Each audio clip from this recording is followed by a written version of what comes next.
All right, it is time to go in the room. This is our STN series focused on youth mentorship and mental health. And joining Lloyd on the stage for our conversation today from our producing partners at the Girl Scouts Arizona Cactus Pine, returning to the stage is Savannah Ellis. We are also joined by our partner at Lights Camera Discover, Executive Director Kima Charles, and a student from Lights Camera Discover, Macy Logan. So Lloyd, my son and some of his classmates just showed up from Montessori International School, so no pressure on you to talk to the future leaders of Arizona with this segment. So with that, I'll send it over to you. Your kids in the audience? They're in the back. They and just you showed sprung them on me sprung like them this?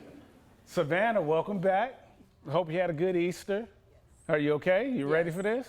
Very. You're a professional. You're a trained professional.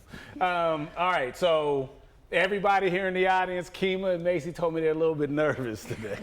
So I've been trying to tell them there's nothing to be nervous about. So let's give a round of applause and some love to welcome them to the stage. I'm really excited to be able to talk to you, you know, because one, we have a personal relationship. You're a friend, a colleague, a collaborator. You're a mentor to my kids. My kids have went through your program. So I'm super excited about the opportunity to shine some light on the tremendous impact that you're having on the community, on kids. So we're going to give people a glimpse into the Lights Camera Discover magic. Okay. So Kima, your organization teaches young people about production, both in front of and behind the camera. You work on building skills and self-confidence, and mentoring is a huge part of that. So tell us how you meet students where they are. So in today's world, technology is number one with kids. They're either on social media, they want to be on a YouTube channel, they want to do this. So we go in with the mindset of, yeah, you can be on YouTube, but let's show you the right way of doing it. It's not just about putting a phone in your face and do something funny. No, we teach them from concept to completion how to write, how to act, how to light it right, how to shoot it right, how to be in front of the camera correctly. Even if you want to just do craft services, we teach you how to do that, you know, even special effects makeup. So we meet them where they are, but we show them where they can go with it, pretty much. Yeah. So you're creating the next Spike Lee, the next Scorsese. It's coming out of your program? Let's hope so. Absolutely. All right, Macy, tell us how you came to meet Kima and what having her as a mentor has meant for you. Yeah, so how I met her, I remember it like it was yesterday.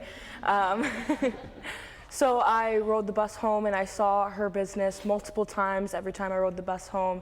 And one day I decided to look it up on the internet, and I found everything about her company I loved, and especially the most important part of it was the fact that it was a Black female woman leading this company. Amen. Because that's like a big, huge thing to me right there.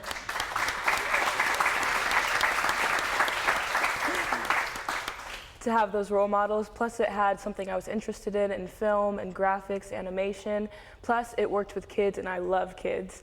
So I reached out to her. It took her a little while to answer back, but because of my persistence, she did answer back, and then as soon as we got together, we clicked. And I became a student and a teacher at the same time. So she taught me everything she knew about film and helped me learn more than I ever could at school, but more about the opportunity side that I can get. So I learned all the different ways that I can be in the production system with production value while working with other people in the industry and getting to know them, and that was huge for me. She became a really good mentor, but also like an aunt to me, because she really is like a really, it's weird to say this about your boss, but she's like one of my best friends, so. But that's a testament to the culture that you're creating, you know, in the environment. Looks like you found you a good number 2 over there.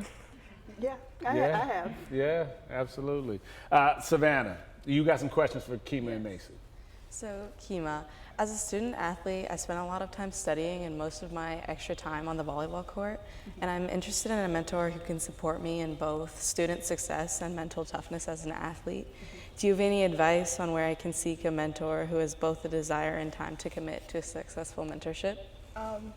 I was an athlete growing up too, and volleyball was my sport, so we should get on the court together one day. But it's being out there, like being in a room like this today, you can find somebody with those similarities and attach to that. Like with Macy saying she was persistent, she was. I am a one-woman show most of the time, and it was probably like 10 emails before I was able to get to it, and she was, I can tell in that last one is like, are you gonna respond to me or not, pretty much. So you just have to take in mind that the person that can be your mentor may need that extra little time to get to be able to make that time, but if they are really into it, they will make that time, and I definitely do make that time when it comes to her. Aww. So Macy, how did you know Kima was the right mentor for you? Yeah, well, like I said before, Black female business owner, beautiful chef's kiss. And I also knew she was the right one for me because she was independent like me. She's a hard worker like me. She came from like a very family-oriented space like me. And she kind of told me like, hey, I can help you with whatever you need, but a lot of that hard work has to come from you. And I think that's important. You don't want a mentor that's going to hold your hand the whole way, maybe some part of the way, but the rest of the way they have to let you sprout your wings and fly. That way you can really reach where you need to be. Kima, how long have you been running Lights, Camera, Discover? We are entering our 13th year. 13 years. And we know the hard work it goes into bootstrapping an organization, building from the ground up, being an army of one. Not every day a Macy comes walking through the door. You go through a bunch of, let's just say, kids that aren't Macy before you get to the Macy's that can actually help and contribute and really help you build, and those frustrations. So talk a little bit about the balance of running an emerging nonprofit, a growing organization, and what those barriers are of building those relationships while you're also trying to build a business.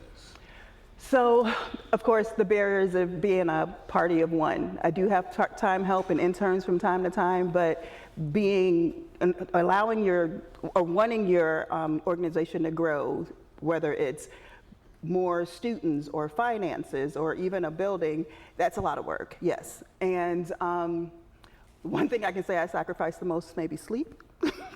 Because you have to prioritize, for one. I did notice last year when I wasn't responding to her because I was doing a lot, I did let a lot fall by the wayside, and that's why it's so important to find those Macy's or find other interns that actually can see what your vision is and help, because you'll find those that can take on and you don't have to stop and go over and be like, I gave you these directions and you do it and it wasn't, and you have to do it all over again. So that's where a lot of the problems come. So being an army of one, it definitely, the finances is what's needed, because just imagine, like you said, how long have I been in this? 13 years as an army of one. If I had a team, think about where else we can reach in the community if there was some full-time staff other than me that can do that. And we participated in doing a screening of this film called Uncharitable.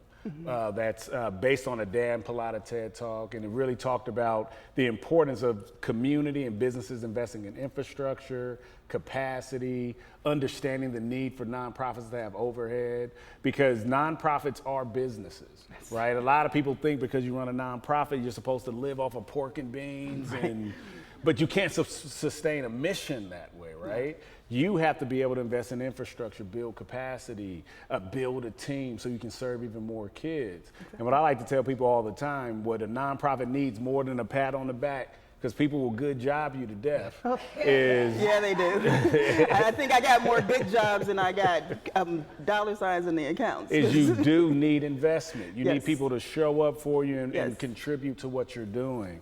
So with that being said, I want you to talk a little bit about why LCD matters, why it's important, and why people should get involved with supporting it. So when we explain what Lights, Camera, Discover does, yes, we teach them filmmaking, but it's not just about the digital arts. We're teaching them life skills. Like, for instance, we have programs that cover anti-bullyism It covers finances, it covers sustainability, nutrition, all of those things. So we're just trying to use their creative outlet of what we have skills in to meet them, like you said, where they are. So the importance of it is we're not just investing in giving the kids something to do while their parents are at work. We're teaching them how to be better collaborators, better community members, build their self-esteem, teaching them how to work with others, or even discovering what it is that they want to do. So getting involved in investing in, it's not just investing in Lights, Camera, Discover, it's investing in our youth and our community, period. Because they can only tap into their potential with so much limited funding, where if we can give them our all, we can get their all. Absolutely. So we're sitting in front of an audience of business, community, organizational, nonprofit leaders. What's your call to action for this entire room? No, not just get involved. Of course, all nonprofits, like you said, a lot of people when they hear nonprofit, they think you're just going to ask for money. But we are a business. If we want to stay passionate for what we believe in and build a community, we need to be comfortable and stable too, so that we can focus on that. So get involved. Find something that you are passionate about. It may be a nonprofit already that is out there. I believe in collaboration 100%. There's something that I don't have that another nonprofit can have that we can definitely work together and do. But it's all about community building, and that's what we all really just need to do. Fantastic. Macy, Kima, Savannah, thank you all for joining me up here on the stage. Please give them another round of applause.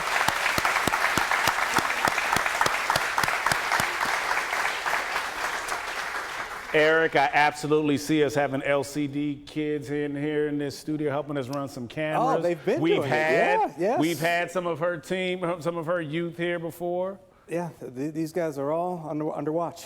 Be at your best, okay? They're coming. No, I seriously appreciate getting to know Kima if you get a chance after the show.